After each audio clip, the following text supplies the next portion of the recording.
Someone escapes and comes to tell Abraham what happened. The exhausted refugee announces the Eastern Alliance reconquered the Dead Sea Alliance and took all their stuff. Two big alliances, one against the other. What does this have to do with Abraham? They also took Lot, your nephew.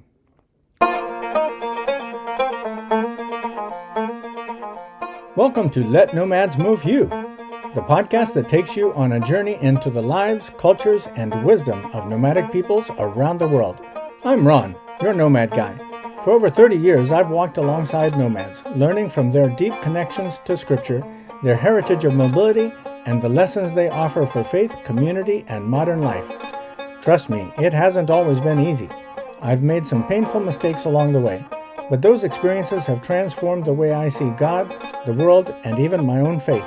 Each week, we'll uncover how the nomadic way of life can inspire you to rethink your worldview, reconnect with biblical themes, and find fresh purpose in a restless, often fractured world.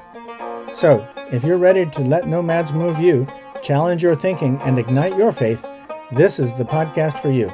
Let's go.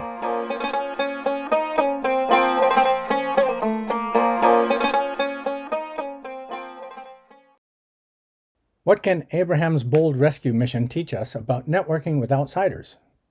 More than you might expect. In this episode, we dive into the ancient world of alliances, battles, and blessings to uncover lessons that are surprisingly relevant today. When Abraham's nephew Lot is taken captive, the patriarch doesn't act alone. He rallies a coalition of outsider allies, fellow nomads, to go into battle. What's fascinating is how these relationships were forged, maintained, and called upon in a time of need. This story isn't just an ancient account. It's a window into the way nomads build and sustain external relationships across generations. Discover why alliances are critical to nomadic life, how nomads determine who to trust, and what makes these networks so unique. Learn how these deeply communal and reciprocal values contrast with the individualistic, short-term mindset many of us bring to relationships today. We'll also explore the spiritual dimension of Abraham's alliances, why he gave a tenth of everything to Melchizedek, refused riches from the king of Sodom, and what this teaches us about discerning loyalty and independence in our own connections. Whether you're fascinated by the wisdom of nomads or seeking practical lessons for your own relationships, this episode will inspire you to rethink how you engage with others. What does networking relationships with outsiders look like? Networking relationships and an ancient world war. Think about Abraham, sitting in his customary spot, in the shade of his favorite tree, on a hill overlooking his flock. Sounds peaceful, right? But like anyone else in the region, he would have been well aware of tensions brewing down in the Dead Sea Valley around Sodom, where his nephew Lot had been living. About 14 years earlier, an alliance of 4 kings had come from the east and conquered the Dead Sea Alliance of 5 kings, which included Sodom. After 12 long years, the alliance of 5 kings stopped paying tribute to the Eastern Alliance of 4. Now, after another year had gone by, the Eastern Alliance came and attacked and took everything, along with some hostages. Someone escapes and comes to tell Abraham what happened. The exhausted refugee announces the Eastern Alliance reconquered the Dead Sea Alliance and took all their stuff. Two big alliances, one against the other. What does this have to do with Abraham? They also took Lot, your nephew. Suddenly, Abraham rounds up his own troops, 318 able-bodied fighting men, members of his own household. These are his insiders, and we'll talk about that next week. He also has his own alliance with 3 outsider tribal leaders, who were probably also nomadic, Mamre, Eshcol, and Aner.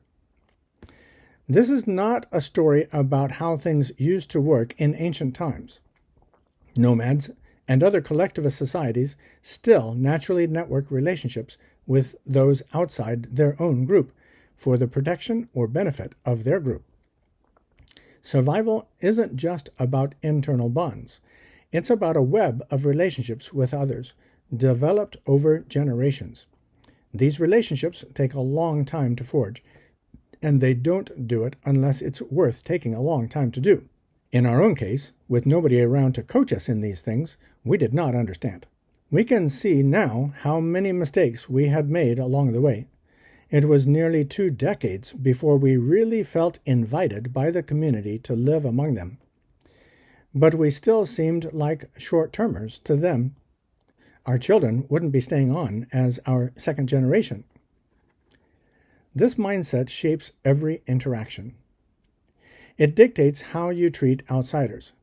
The Karamojong of Uganda have a saying, "An outsider is either a cow to be milked or an enemy to be killed." Even in our part of Asia, I would catch the gossip about being milked by some and threatened by others. In a sense, it really wasn't about us. It was about the provision and protection of their group. This is complex. Intertribal warfare may have been going on for so long that the original cause may be lost in the vagueness of legend. Someone may reply, "We steal their cows because someone from their tribe stole our cows before." Or, "Even our mothers put a huge guilt trip on us if we don't go and avenge the death of an uncle or a cousin. So we have to go and kill someone, anyone, on their side." To foster these networks of relationships, it is common for nomads to learn the languages and dialects of others they meet during their cycles of migration.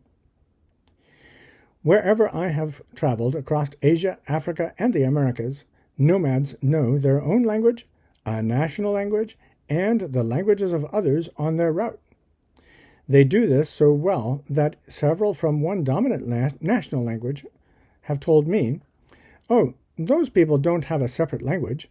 They just speak this national language." But I have been in a cafe where 2 or more from that nomadic group are speaking to one another in their own language. When a person from the dominant language enters, the nomads automatically switch to that language. They will often avoid speaking their insider language when outsiders are present. Even this is part of their natural networking of relationships with outsiders. They don't just survive within their group. They flourish by connecting with others, especially in times of need or opportunity. But again, that does not mean they are friendly with everyone. Sometimes that networking of relationships means they are constantly at enmity or even war with certain other tribes.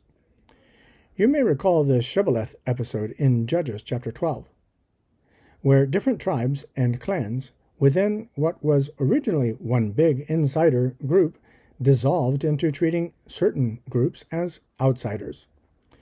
Still today, one clan or tribe might notice slight differences in dialect or the shape of someone's face to determine whether they should treat the other person as friend or foe. Typically, nomads do get along better with other nomads than they do with settled people living close by. Their common heritage of mobility gives them a common understanding that doesn't exist between them and their settled neighbors. The service and trade nomad travelers in Northern Europe are native speakers of each country's language with an ancient shared heritage, in some cases a nomadic heritage. Yet most Irish, Scottish, and Scandinavians are settled and look down on these travelers. So the travelers in different countries with different languages tend to get along better with each other or even with the Roma, gypsies, than with their own countrymen. This is despite the fact that the Roma are originally from much farther away. Distrust between settled and nomads seems built into everyone's DNA. Back to the Abraham example. He had no alliance or sense of duty to the kings of the valley of Sodom and Gomorrah, who were geographically close. But when his nephew's clan and neighbors got in trouble with the kings of the east, the direction Abraham had originally come from, Abraham quickly mobilized the local tribal leaders with whom he did have an alliance. Most likely, they were also nomadic, but not in any way related. Still, they immediately joined forces to rescue their friend Abraham's relative, along with all those aligned with Lot. After the battle, Melchizedek, king of Salem, the priest of God Most High, comes on the scene. He and his city provide a victory banquet for Abraham and his allies, and for all those rescued. Then he blessed Abraham, the leader of the coalition. I have actually attended similar festival dinners where a prominent religious leader provides a blessing. So again, these are not things that used to happen in ancient times.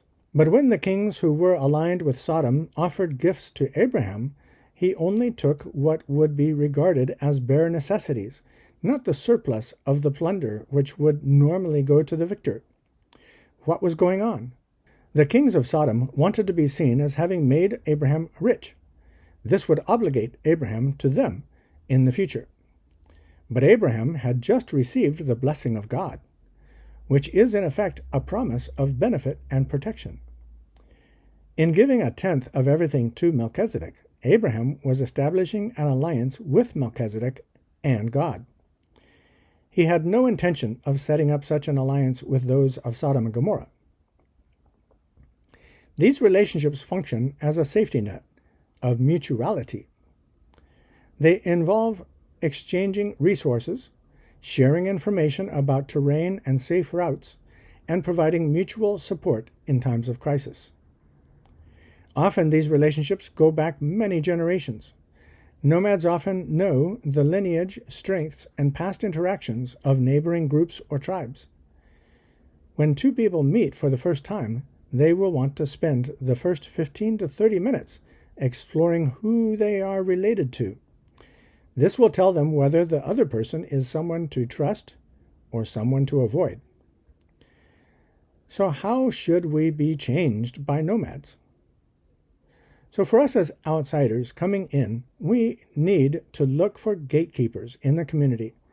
Who are those respected elders through whom we build a relationship with the whole community for such mutual protection and provision, rather than one-sided individualistic relationships where we are just getting milked or blocked? For that, we need time and authenticity. They will be able to tell if you have ulterior motives, or whether you genuinely care for their community. Some final reflections. For nomads, networking isn't just practical. It's the foundation of a connected life. The nature of these external relationships reveals the deeply interwoven communal values that sustain nomadic life and community. Here's an invitation to action. Spend some time now imagining what it would mean to enter and respect such a network genuinely. Start by examining your own networking style and practicing relational humility and presence. My prayer is that these insights will help you understand not only the importance of external relationships for nomads, but also how to approach these networks with the respect and patience that these complex interwoven systems demand. Here are some key takeaways from today's episode. Abraham's battle, a vivid example of nomadic networking in action. How and why nomads form alliances with outsiders for survival and flourishing. The importance of mutual trust and respect in building lasting relationships. Why loyalty and discernment matter in forging partnerships. Lessons on humility and relational authenticity for your own life and faith journey. And here are some questions for further reflection. Who are the outsiders in your life, and how do you engage with them? How can you build meaningful, long-term alliances in your community and work? What does Abraham's alliance with Melchizedek reveal about spiritual and relational discernment? Spend some time this week reflecting on your own relationships. Are there areas where you've focused more on short-term gain rather than long-term trust? Consider practicing humility and presence in your interactions, whether with coworkers, neighbors, or even strangers. Thanks for traveling with me on this episode of Let Nomads Move You. I hope it gave you a new way to see the world and your faith. Don't forget to subscribe so you don't miss next week's journey. Until then, keep moving, keep learning, and stay with the shepherd.